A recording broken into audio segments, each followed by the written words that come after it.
ॐ अज्ञानतिमिरान्धस्य ज्ञानञ्जनशलाकया चक्षुरुन्मिलितं येन तस्मै श्रीगुरुवे नमः।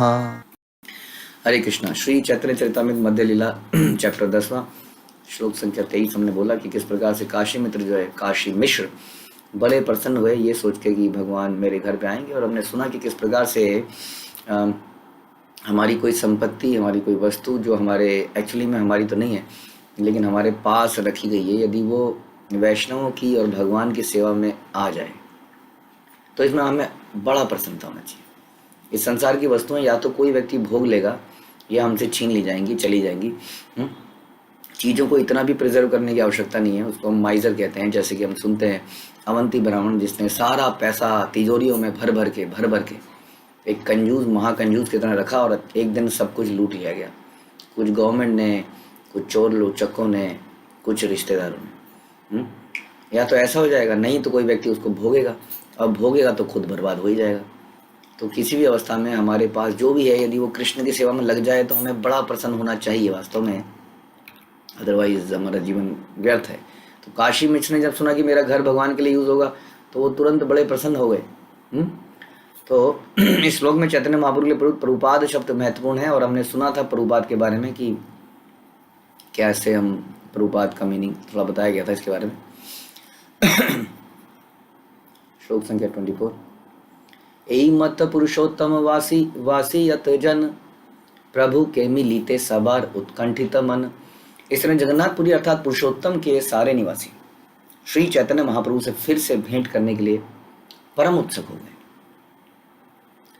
तो ये सारे लोग, आपको याद होगा सीन की चैतन्य महाप्रभु साउथ इंडिया की यात्रा को पूरा करके वापस आ रहे हैं। और जब ये वापस आ रहे हैं तो यहाँ पर ये लोग उनसे मिलने के लिए बड़े उत्सुक हैं। सर्वलोकेर उत्कंठा यब अत्यंत बाड़ीला महाप्रभु दक्षिण हईते तबही आईला। जब जगन्नाथपुरी के सारे निवासी पुनः महाप्रभु से भेंट करने के लिए आए गए के लिए अत्यंत उत्सुक हो गए, तभी महाप्रभु दक्षिण भारत से लौट आए। शुनि आनंदिता हईला सभाकार मन सबे आसी सार्वभौम कैले निवेदन। महाप्रभु की वापसी के बारे में सुनकर सभी लोग अत्यंत प्रसन्न हुए और वे सभी लोग सार्वभौम भट्टाचार्य के पास जाकर इस प्रकार बोले, प्रभुर सहित आमा सबार करा मिलन तोमार प्रसादे पाई प्रभुर चरण। कृपा करके श्री चैतन्य महाप्रभु के साथ हमारी भेंट कराने की व्यवस्था कर दीजिए।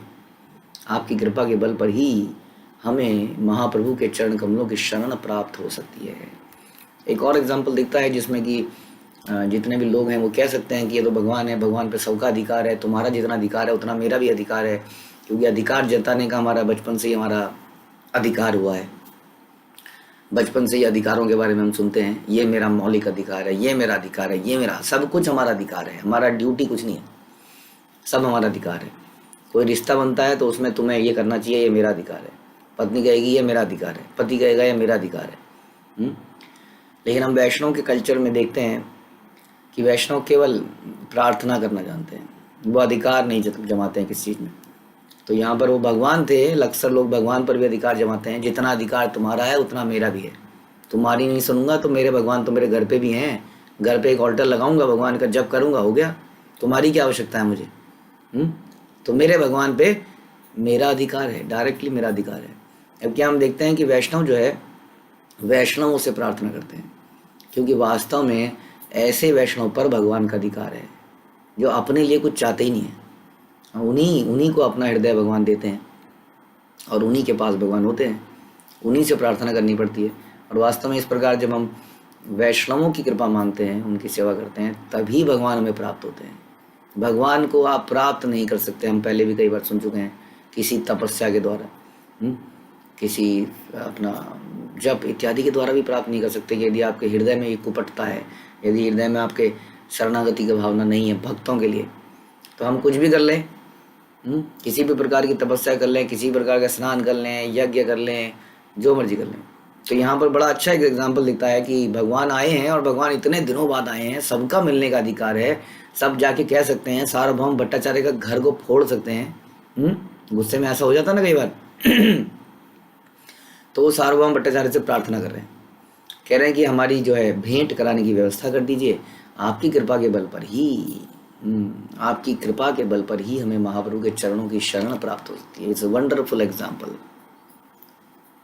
जो कि हमें कभी समझ नहीं आता है। हमने तो नहीं देखा है अक्सर लोगों को समझते हुए। जैसे मैंने बताया, लोगों को थोड़ा बहुत भक्ति में आते हैं, जैसे प्रभुपाद बोलते थे ना कि निराकारवाद में क्या होता है, हाँ, मायावाद में लोग गुरु से सीखते हैं, गुरु के सर पे चढ़ के खुद ही भगवान बन जाते हैं, क्योंकि वहाँ तो यही सिखाया जाता है ना, मैं भी भगवान। तो थोड़े दिनों में गुरु क्या रहा, जब मैं ही भगवान बन गया तो गुरु के ही सर पे चढ़ जाते हैं और वो भगवान बन जाते हैं। लेकिन वैष्णव फिलॉसफी में वास्तव में व्यक्ति हमेशा दास बना रहता है और यही उसकी परफेक्शन है। लेकिन हम देखते हैं कि किसी को थोड़ा सा ज्ञान हो जाता है किसी प्रोग्राम में आने के बाद, तो कई बार लोग नाराज होकर चले जाते हैं जी, नाराज हो गए जी, नाराज हो गए। जैसे कि स्वयं राधा रानी के ही है ना, पूरा राधा रानी बन गए, नाराज हो गए। अब उनको मान को पूरा करने के लिए भगवान आएंगे, वो मान सरोवर बनाएंगे। नाराज हो गए जी, नाराज हो गए, क्या कर रहे हैं जी, अब हम नहीं आएंगे जी किसी प्रोग्राम में, अब हमने घर में ही करेंगे अपने, हम तो समझ तो लिया ही है।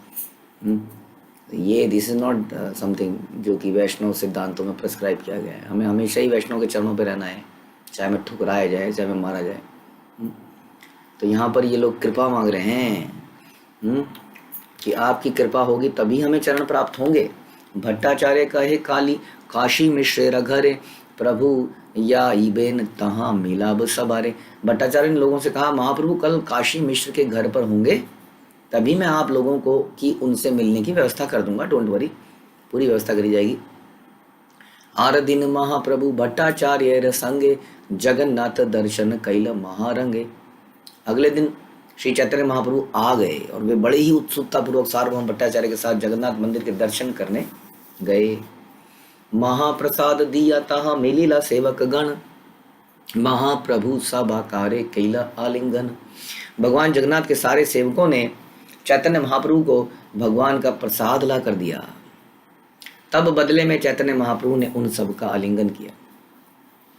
दर्शन करी महाप्रभु चलिला बाहिरे, भट्टाचार्य अनिल तारे काशी मिश्र घरे। भगवान जगन्नाथ का दर्शन करने के बाद श्री चैतन्य महाप्रभु मंदिर से बाहर आ गए। फिर भट्टाचार्य उन्हें काशी मिश्र के घर पे ले गए। तो वहाँ पे सभी जगन्नाथ जी के सेवकों ने उन्हें प्रसाद दिया, वहाँ से बाहर आए और हमने कहाँ ले गए, काशी मिश्र के घर में, जो कि आपको याद है ऐसी जगह चाहिए थी जो एकांत भी है, मंदिर के पास में भी है। तो उस घर में ले गए यहाँ पर आज की डेट में वो रूम है जो हम अभी भी देख सकते हैं, जिसका नाम है गंभीरा। तो वहाँ पर लेके गए। काशी मिश्र आसी पड़िल प्रभुर चरण, गृह सहित आत्मा तारे कैला निवेदने। जब श्री चैतन्य महाप्रभु काशी मिश्र के घर आए तो वे तुरंत उनके चरण कमलों पर गिर पड़े और उन्होंने स्वयं को तथा अपने सारे घर बार को उनकी शरण में दे दिया। ये घर आपका ही है, ये सभी कुछ आपका है। ये एक और परफेक्ट एग्जाम्पल है। ऐसे भक्त थे उस जमाने में ये कोई साधारण लोग नहीं थे। हम जानते हैं कि ये चैतन्य महाप्रभु के संगी थे। तो हमें, जैसे हम कहते हैं कि हमें भक्तों का दास बनना है, तो यही भाव है भगवान के भक्तों का, जो कि भगवान के आसपास हैं। हम इनसे सीख सकते हैं और हमें इन्हीं का दास बनना है। तो इनका भाव, अभी हमने सार्वभौम भट्टाचार्य से मिले उन भक्तों को देखा कैसे वो उनसे कृपा मांगते हैं। और दूसरा अब हम देख रहे हैं काशी मिश्र, जिससे भगवान के रहने के लिए मांगा था, उसने सारा घर सब कुछ दे दिया, ये आपका ही है, अब मेरा इसमें कुछ नहीं है। तो सार बड़ा ही प्रसन्नता से उन्होंने उनका स्वागत किया।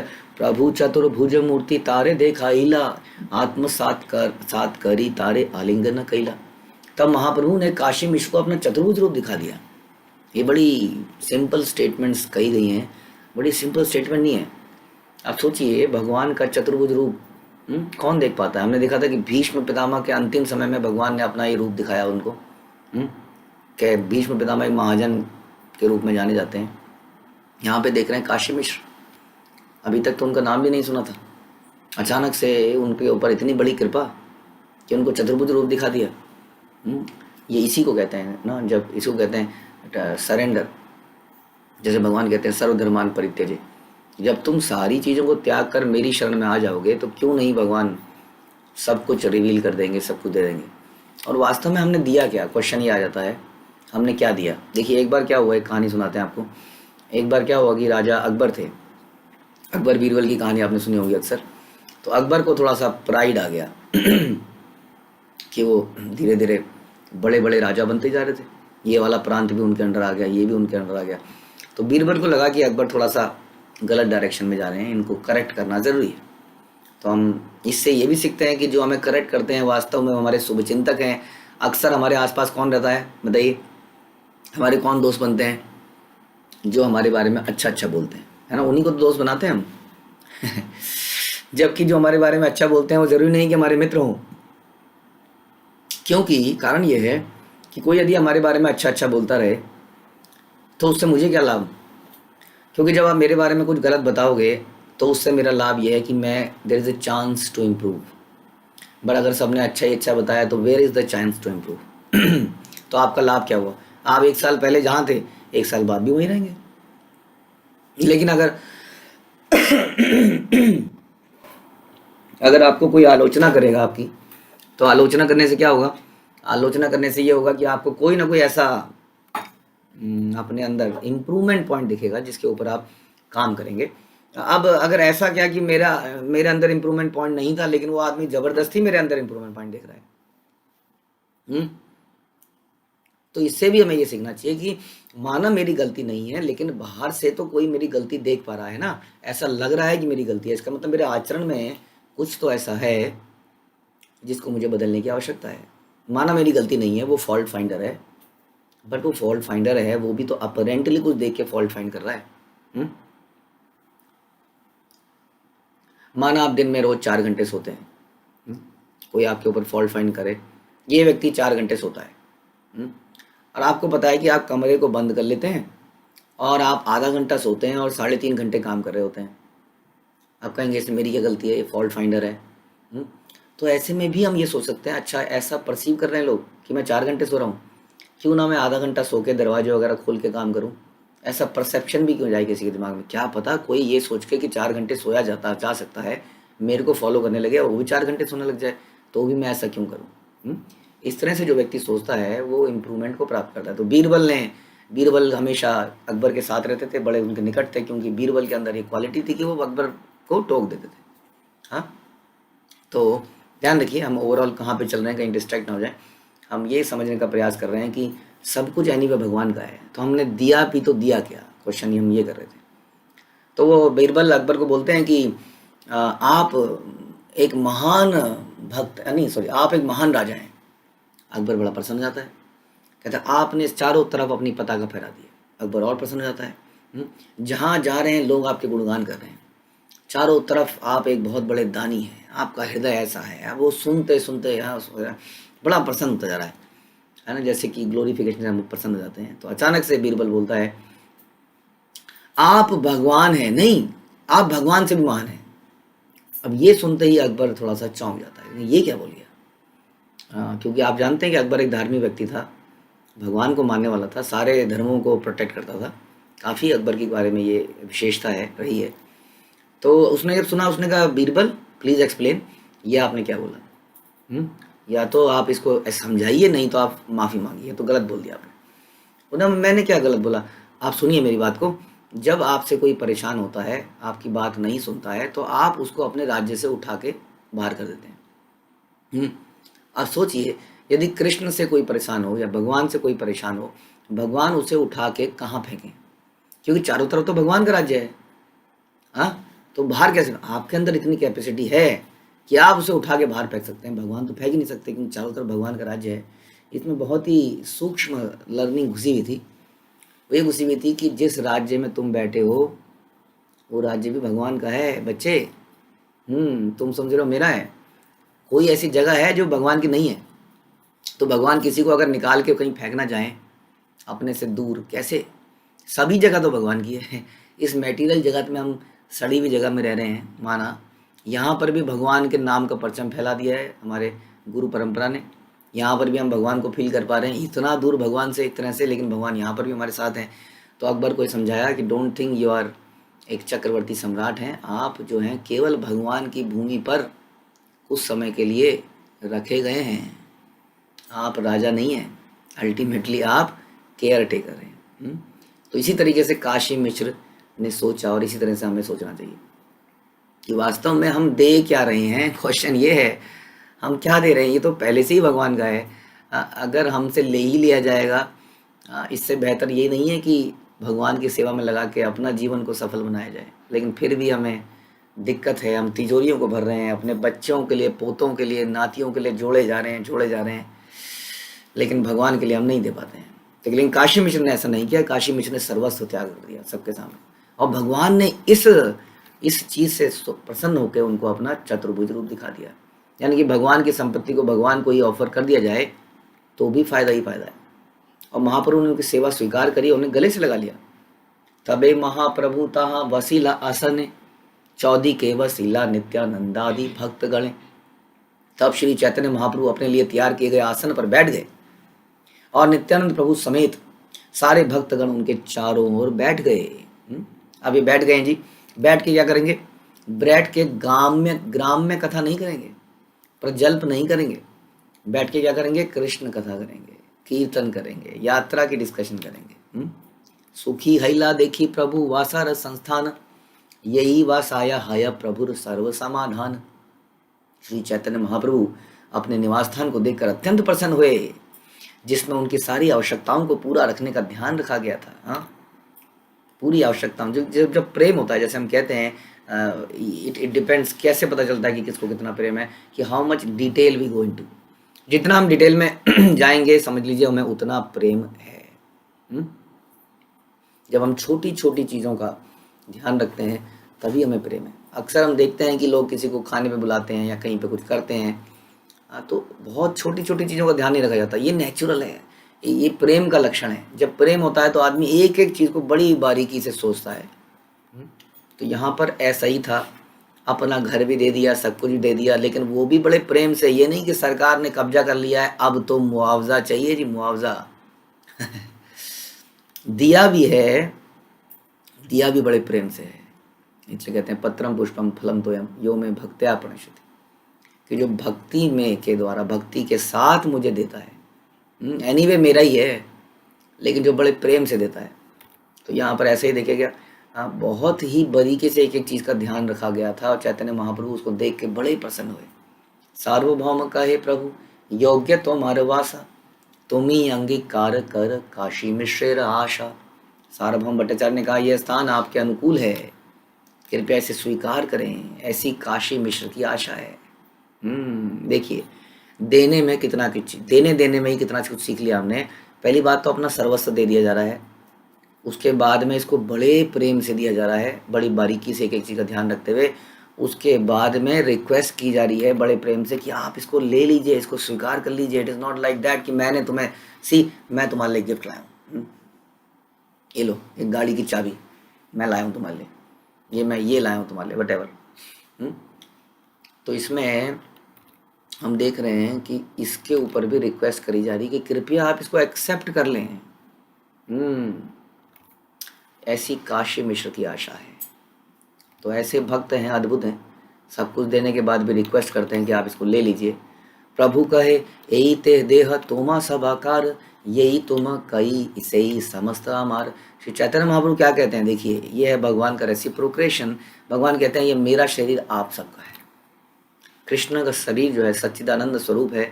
हम उनके बारे में कितना सुनते हैं, ईश्वरा परम कृष्णा सच्चिदानंद विग्रह गोविंदम आदि पुरुषम तमहम भजामी। ऐसे भगवान जो आदि पुरुष हैं, जो नव यौवन बने रहते हैं, जो सर्व आकर्षक हैं, ऐसे भगवान कह रहे हैं कि मेरा शरीर आपका है।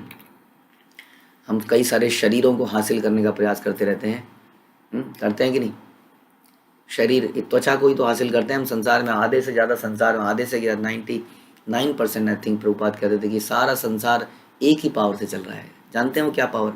वो कृष्ण की पावर तो है ही, लेकिन ये भौतिक जगत में चल रही है अपोजिट सेक्स के प्रति आकर्षण की पावर, जो इस सारे संसार को भगाई जा रही है, सब भाग रहे हैं।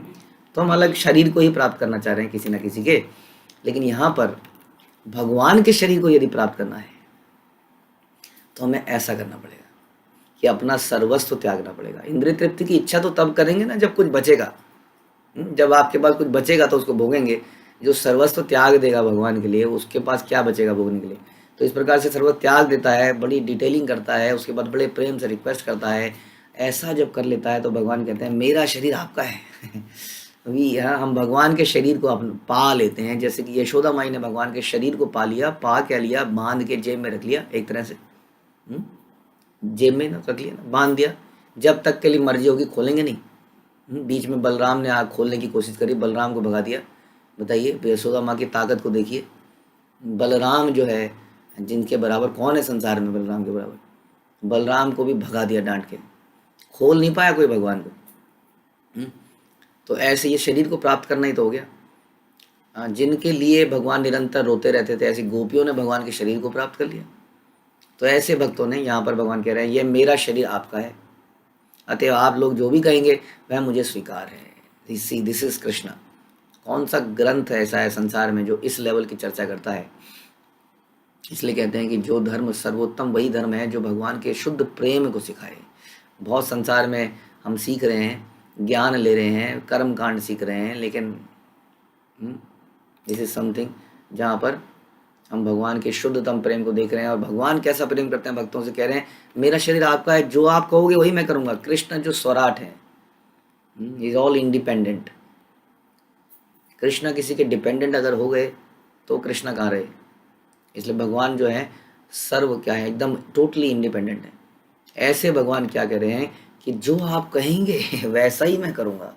जो सबको आदेश देते हैं, जिसके आदेश से यमराज कभी रहम नहीं करते किसी के ऊपर, एक सेकंड का भी रहम नहीं, किसी भी अवस्था में उसकी आत्मा को छीन लेते हैं शरीर से। ऐसे व्यक्ति कह रहे हैं कि जैसा आप कहेंगे वैसा मैं करूँगा। तबे सार्वभौम प्रभु दक्षिण प्राश्रय स्वसी मिला इते लागिला सबु पुरुषोत्तम वासी। इसके बाद सार्वभौम भट्टाचार्य महाप्रभु की दाहिनी ओर बैठकर पुरुषोत्तम अर्थात जगन्नाथपुरी के सारे निवासियों का परिचय कराने लगे।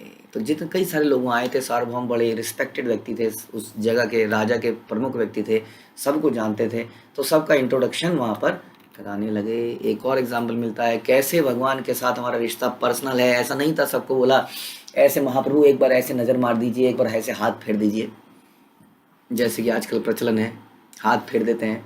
हमने सुना कुछ गुरु ऐसे हैं जो कि टीवी चैनल या कहीं कहीं कुछ लगा है तो वो कहते हैं जी अगर हमने आपको टीवी में जहाँ जहाँ देख लिया, जिस चीज़ को जहाँ जहाँ देख लिया उसकी दीक्षा हो गई। हाँ, मतलब वहाँ पे हजारों लोग बैठे हैं, उनको देख रहे हैं, ऐसे कुछ को टीवी पे ही देख रहे हैं, तो सबकी दीक्षा हो गई। सब मान लो जी दीक्षा हो चुकी है आपकी। हाथ फेर दिया जाए ऐसे हवा में। भगवान के साथ हमारा रिलेशन पर्सनल है, पर्सनल, 1 to 1। हाँ, नोज एवरीबडी बाई नेम। हाँ, जैसे हम गोप कुमार की कहानी सुनते हैं। गोप कुमार जब भगवान पहुंचे, गोप कुमार कहाँ थे इतने दिनों से, I was waiting for you, कब से वेट कर रहे थे आपकी।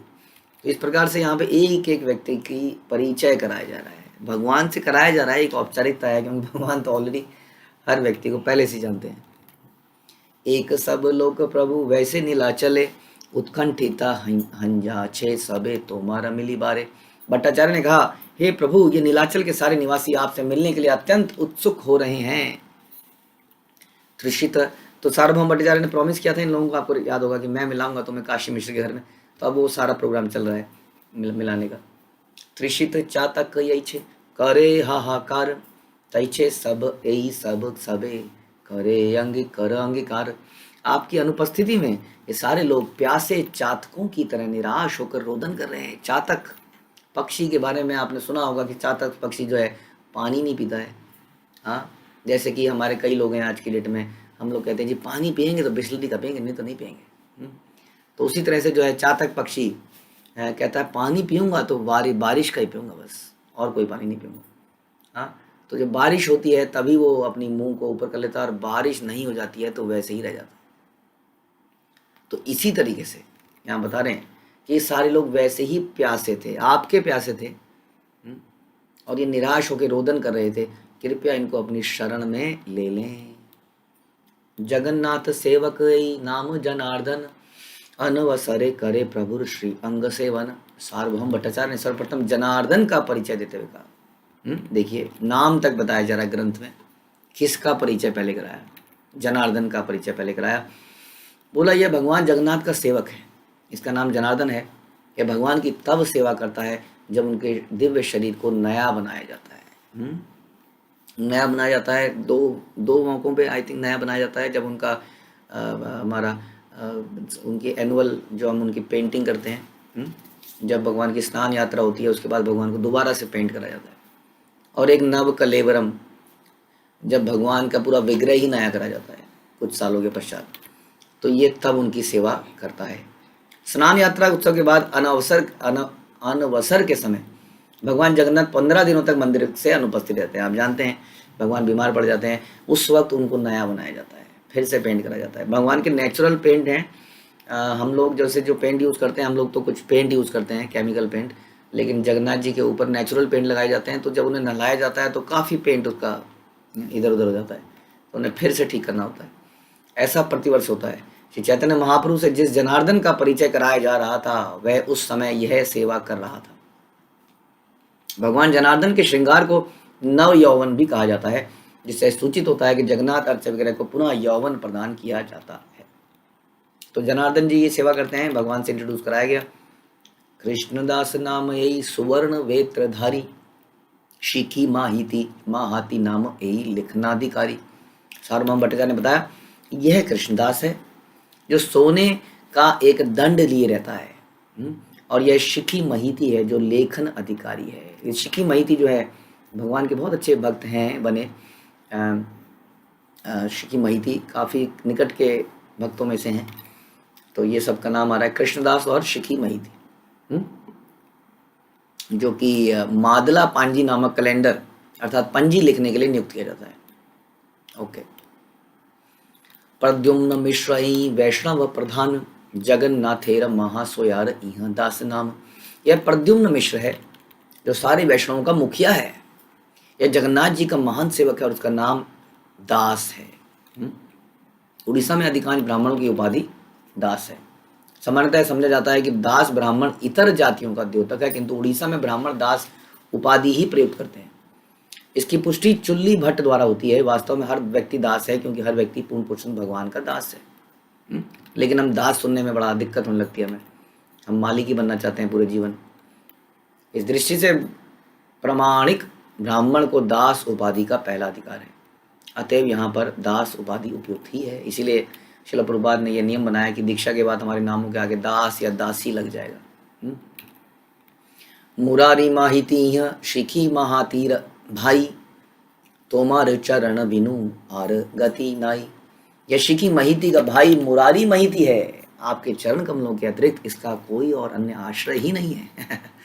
देखिए चैतन्य महाप्रभु उनको जानते भी नहीं है, और ये पहले से उनके चरणों का दास है और उनके अलावा कोई आश्रय ही नहीं है। तो इस तरह से भक्त हैं जो कि बैकग्राउंड में भगवान के उनको तो प्रेम है ना भगवान से, तो सेवा करते ही रहते हैं। आज बड़े भाग्य से उनकी मुलाकात हो रही है साक्षात। चंदनेश्वर सिंहेश्वर मुरारी ब्राह्मण, विष्णुदास इह ध्याये तोमार चरण। चंदनेश्वर सिंहनेश्वर मुरारी ब्राह्मण, ये चंदनेश्वर है, सिंहेश्वर है, मुरारी ब्राह्मण और विष्णुदास है, ये सभी निरंतर आपके चरण कमलों का ध्यान करने में लगे हैं। कई बार ऐसा चर्चा होती है, क्या ये भागवत में, ये चैतन्य चरितामृत में ये इसका बेटा था, ये इसका बेटा था, ये इसका बेटा था, ये इसका भाई था, ये इसका, अरे कुछ ज्ञान की बात बताओ भाई। गुण कितने प्रकार के होते हैं, भक्ति के कौन सी 8 स्टेजेस हैं, 9 स्टेजेस हैं, और क्या प्रकृति के कितने तत्व हैं, किससे प्रकृति बनी है, थोड़ा कुछ बताइए। इसकी पूजा कैसी करी जाती है, इसको प्रणाम कैसे किया जाता है। इसलिए कहते हैं कि ज्ञान तो सेकेंडरी है, मेन चीज़ भक्ति है। भक्ति के लिए हमें कोई व्यक्ति की आवश्यकता होती है, और वो व्यक्तियों के नाम होते हैं, व्यक्तियों के कुछ गुण होते हैं, व्यक्तियों के कुछ रिश्ते होते हैं। जब हम उन्हीं को नहीं समझेंगे तो हम भक्ति क्या करेंगे। हम तो केवल टेक्निकल नॉलेज लेके बैठ जाएंगे, जिससे कि हमारे नंबर बड़े अच्छे आएंगे किसी टेस्ट के अंदर, जिससे हम लोगों के सामने बड़ी अच्छी तरीके से बता पाएंगे, अपने ज्ञान का बखान कर पाएंगे। अगर आपको बनाना है तो लोगों को भक्त बनाइए। प्रभुपाद कहते थे, अक्सर हमने अभी कोर्ट में भी सुनते हैं, क्या फ़ायदा आपका डिंगण पंगड़ कुछ बताने का, इससे बेहतर है कि उसको माला करवाइए।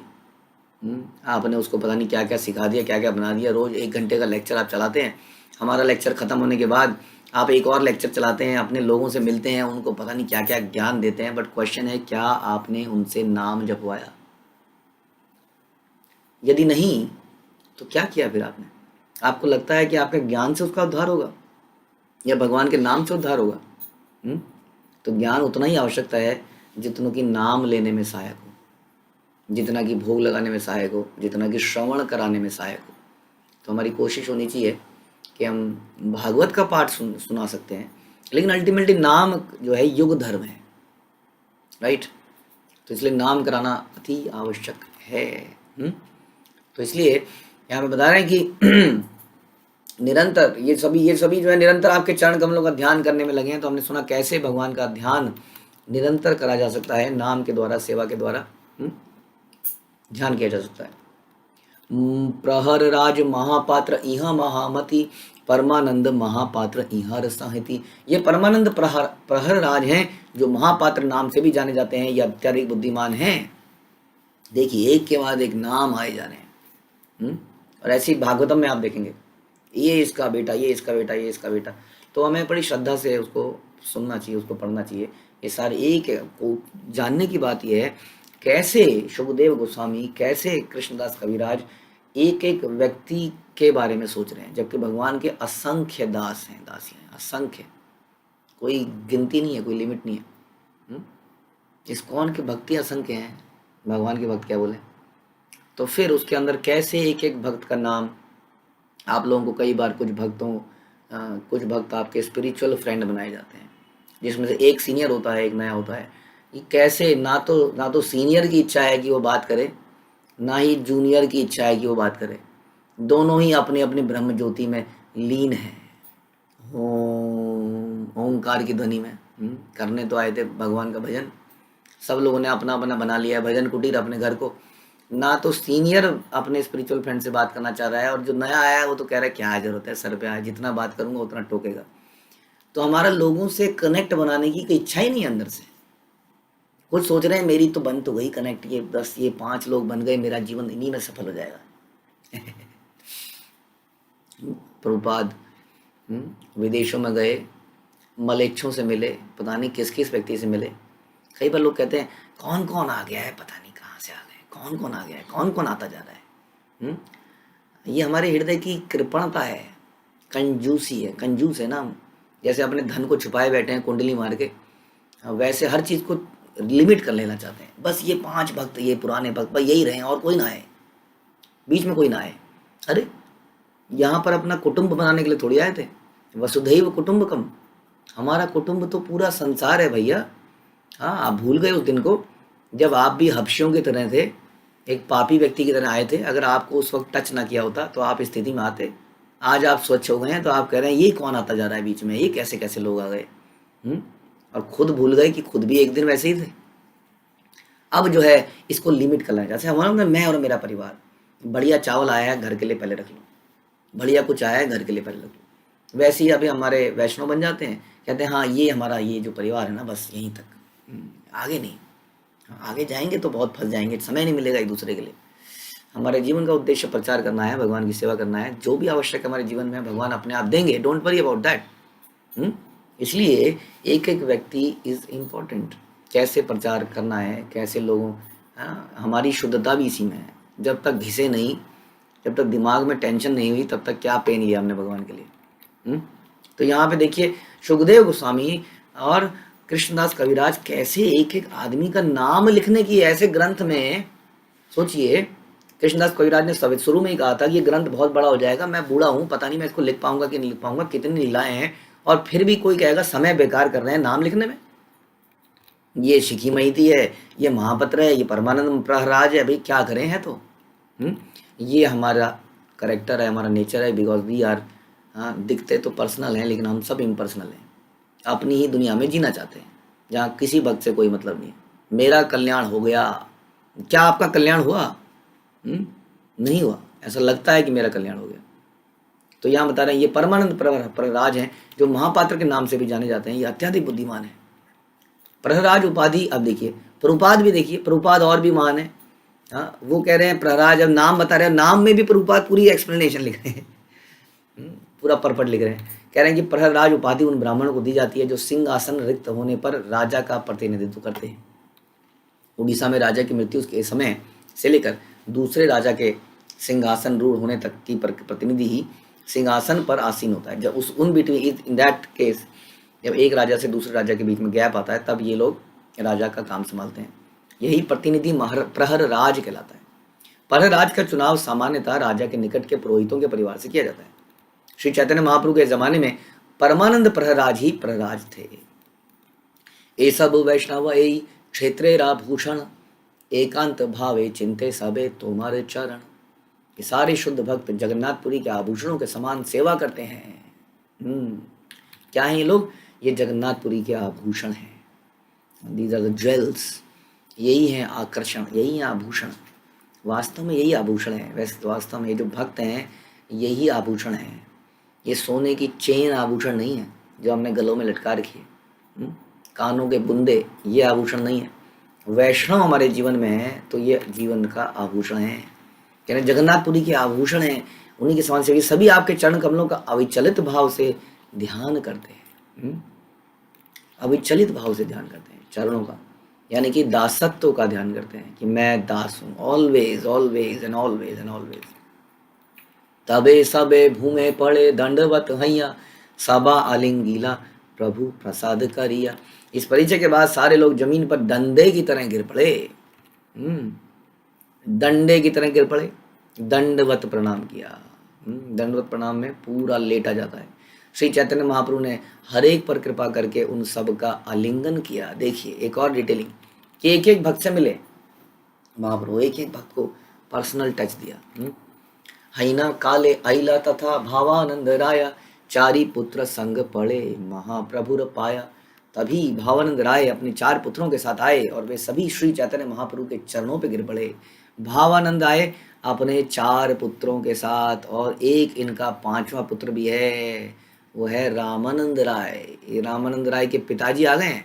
रामानंद राय तो पीछे से आ रहे हैं अपना वाइंड अप करके, तभी उनसे पहले उनके पिताजी अपने बाकी 4 पुत्रों के साथ आ गए। इनका नाम है भावानंद राय और इनको महाप्रभु इस तरह से पांडु भी कहते थे। इन पांचों पुत्रों को पांडव। इतने भगवान के भक्त थे। केवल रामानंद राय भगवान के भक्त नहीं थे, वास्तव में उनके बाकी भाई सारा परिवार ही भक्त था। भावानंद राय के 5 पुत्र थे, जिनमें से एक अत्यंत कुछ उच्च कोटि का महापुरुष था जिसका नाम था रामानंद राय। तो भावानंद राय पहली बार श्री चैतन्य महाप्रभु से दक्षिण यात्रा से वापस आने के अवसर पर मिले थे। तब रामानंद राय सरकारी पद पर कार्य कर रहे थे, अतएव भावानंद राय अपने 4 पुत्रों के साथ महाप्रभु से मिलने गए। इनके नाम थे वाणीनाथ, गोपीनाथ, कलानिधि, सुधानिधि। भावानंद राय अपने 5 पुत्रों का वर्णन आदि लीला में हुआ। इनके 5 पुत्रों का वर्णन आदि लीला में हुआ है। तो इस प्रकार से अपना पूरा परिवार, ये नहीं कि एक बच्चा तो दे ही दिया, दूसरे से कुछ और काम करा लें, सारे बच्चे चले गए तो मेरा क्या होगा। उनका बच्चे भी लो और मैं भी आपका, पूरा परिवार ही उनका हो गया। सार्वभौम कहे यही राया भावानंद इहार प्रथम पुत्र राया रामानंद। सार्वभौम भट्टाचार्य ने आगे बताया ये भावानंद राय हैं जिनके प्रथम पुत्र रामानंद राय हैं। बड़ी अटैचमेंट पैदा होती है, आकर्षण पैदा होता है शुद्ध भक्त के रिलेटिव के साथ भी। अब इस तरह से भगवान जब सुन रहे हैं ये अरे रामानंद राय के हैं तो एकदम से एक्साइटमेंट पैदा होती है। यही सब भावुकता है, ये व्यर्थ की भावुकता नहीं है, ये शुद्ध भावुकता है। तो हमारा कृष्ण भावनामृत कभी भी आपको पत्थर बनाने को नहीं बोलता है, पत्थर बनने को। हमारे बड़े स्ट्रिक्ट नियम हैं, हम बहुत ही स्ट्रिक्ट हैं कुछ बातों को लेकर, लेकिन फिर भी हमारा हृदय भाव से डूबा रहता है। जैसा कि चैतन्य महाप्रभु की लाइफ से दिखता है कि वो कुछ मैटर पे बड़े स्ट्रिक्ट थे, किससे है ना, वैष्णव से मिलने में, ऑपुलेंट लोगों से मिलने में, अपोजिट सेक्स के लोगों से मिलने में, लेकिन उनके हृदय में भाव की तरंगें उठती थी लोगों से मिलके। इस तरह का हमें बनना है कि नारियल की तरह ऐसा लगता है कि हम बड़े कठोर हैं, लेकिन वास्तव में बहुत ही सॉफ्ट है।